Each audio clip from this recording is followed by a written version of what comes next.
All right, let's talk about one of the most influential personal finance books ever written, Rich Dad, Poor Dad. I mean, this book sold over 26 million copies, and it completely changed how a whole generation thinks about money. So let's get right into it. Okay, so this is it. This is the one sentence that basically launched a financial empire. The poor and the middle class work for money. The rich have money work for them. It's a simple idea, right? But it flips everything we're taught about careers and wealth on its head. The big question we're going to tackle today is this a brilliant insight that can actually make you rich? Or is it just a really, really good story? So what's the big idea here? What made this book a global bestseller?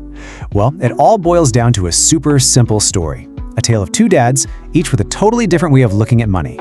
So on one side, you've got Poor Dad. Now, this was supposedly Kiyosaki's real father.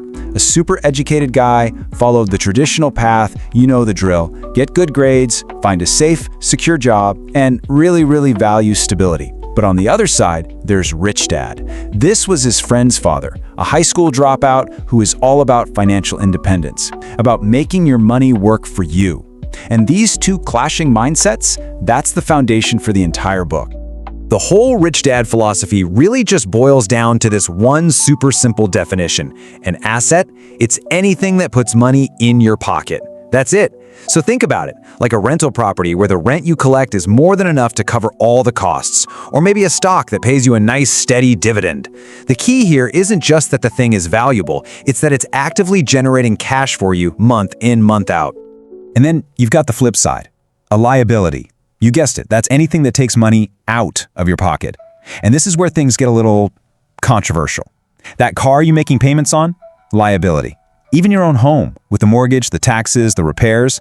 Kiyosaki would argue that's your biggest liability, not your greatest asset, because it's constantly draining money from your bank account. So, here's the bottom line, the central lesson of the whole thing. Forget about just chasing a bigger paycheck. According to this philosophy, the real path to wealth is to relentlessly focus all your time, your energy, and your money on one thing, acquiring more of those cash-flowing assets. The end game? To have your assets generate so much passive income that they cover all your expenses. Once you hit that point, well, you're free.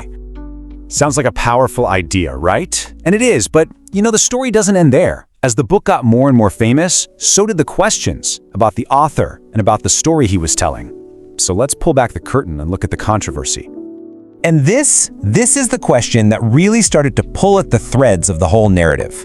Journalists, critics, they started digging around. And guess what?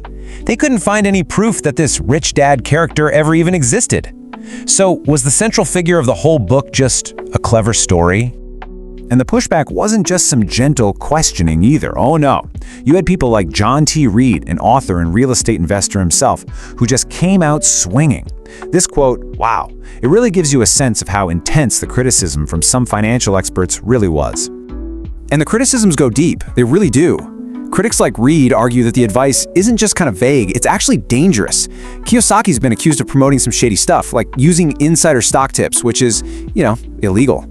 Plus, there's this whole business model that seems designed to funnel you from the cheap book into really, really expensive seminars.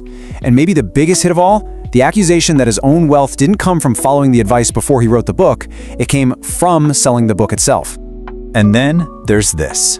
In 2012, one of Kiyosaki's main companies, Rich Global LLC, actually filed for bankruptcy. Now, for a guy selling himself as a financial wizard, that's a pretty tough fact to square with the brand he'd built.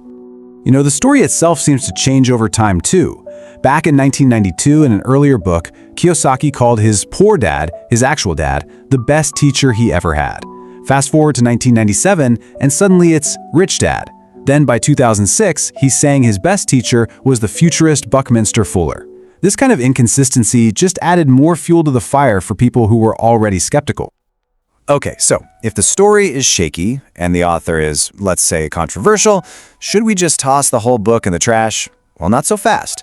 Let's try to separate the messenger from the message for a minute and see if there's still something valuable we can take away from all this.